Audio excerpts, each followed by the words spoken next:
Hey everybody, just another little tip for you guys. I was thinking about this as well since I was on the mindset of defense and the different forms of defenses that you might want to consider. One of the things that I thought about is for your best defense in regards to a firearm. I have seen a lot of people buy guns and never use them, never train with them, never exercise the amount of comfort that they may or may not have with using that gun or that weapon. And I've also seen people buy stuff because, oh, it looks so beautiful, I want it, or it's high powered like a 357 or some high powered rifle or something like that. They like the idea, the concept of the power. But if you're not training yourself and you're not educating yourself on the use of the weapon is never comfortable. It's never going to be comfortable. And so, in a situation where you have an in home invasion or something like that, or some situation, God forbid, happens in which you are required to defend yourself with a firearm, and you've never shot that before, you just bought it because it looked pretty, or you bought it because it's powerful, you're not aware of the fact that not only do you not know how to properly and comfortably fire the weapon, but you may not have considered what happens after you fire the weapon, especially inside a home or inside a building. You have to be aware of certain things and you have to train yourself to ignore things that are going to happen before, during, and after firing the weapon.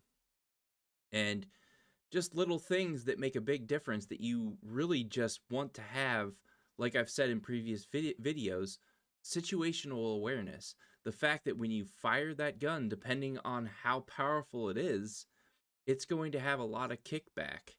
And also, it's going to be really, really loud. So if you if you bought a 357 and you've never fired it before, you've never done any research on that gun, not only are you possibly going to drop it from the amount of kickback you're going to get from it, but your wrists are going to hurt most likely, and you're going to be completely deaf, and you're probably going to stun yourself with the weapon because you've just deafened yourself by firing that weapon because you weren't aware of and didn't consider the fact that it's loud, extremely loud. So it was just another thing that I wanted to throw out there for you guys to consider.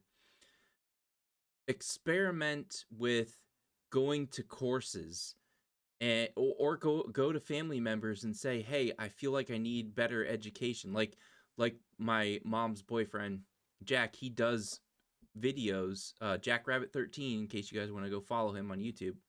He does a lot of coverage on different weapons that he has and stuff like that.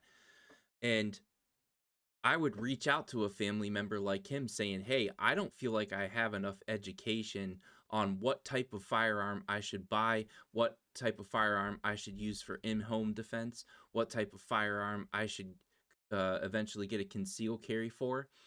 And I need a better education and better information, a better state of wisdom on what would be the most comfortable for me." Because for me, as I have up here on the screen, I have a Beretta Stoeger Cougar 8000. That's it's a 9mm. That's the weapon that I have. That is by far the most comfortable weapon I have ever fired in my life. I love the weapon. It's really, really loud. It's like the loudest 9mm I've ever heard in my life, but it is overall a very, very good gun for me personally. It fits perfect in my hand. It feels really, really comfortable in my hand. Really easy for me to use. Really easy to reload. Really, really easy to chamber. Everything about it is good for me personally, but it may not be good for you. Like, for example, Sarah, she fired this a few times and her wrists were bothering her. So I would probably lean more towards getting her a 22 for a concealed carry or something more comfortable for her as far as like just getting her a lower caliber so that she can fire it effectively without hurting herself or anything like that.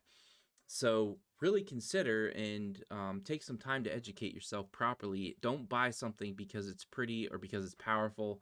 You may not even be able to use it effectively. Educate yourself on what feels comfortable in your hands and what would be best for you to use for real. Think really long and thoroughly before you make these purchases, because when it comes to somebody breaking into your house, you only have a few seconds to react. You're not going to have a whole bunch of time to decide, oh, how do I turn the safety off on this gun? How do I load this gun? How do I do all this stuff? You don't have that much time to think about all that stuff, and it's not like the robber is just going to sit there and wait. Oh yeah, let me just sit here and wait for you to figure out your firearm. That's not going to happen. So just educate yourself on, what firearm would be best for you, and get that. Ignore the glamour or what personally catches your eye. All that stuff does not matter when it's in the heat of a situation. What really matters is how comfortable it is and whether you can use it effectively or not. But that's all I wanted to say. Like, comment, share, subscribe. Hopefully you guys found this informative, and I'll see you on the next one. All right, later.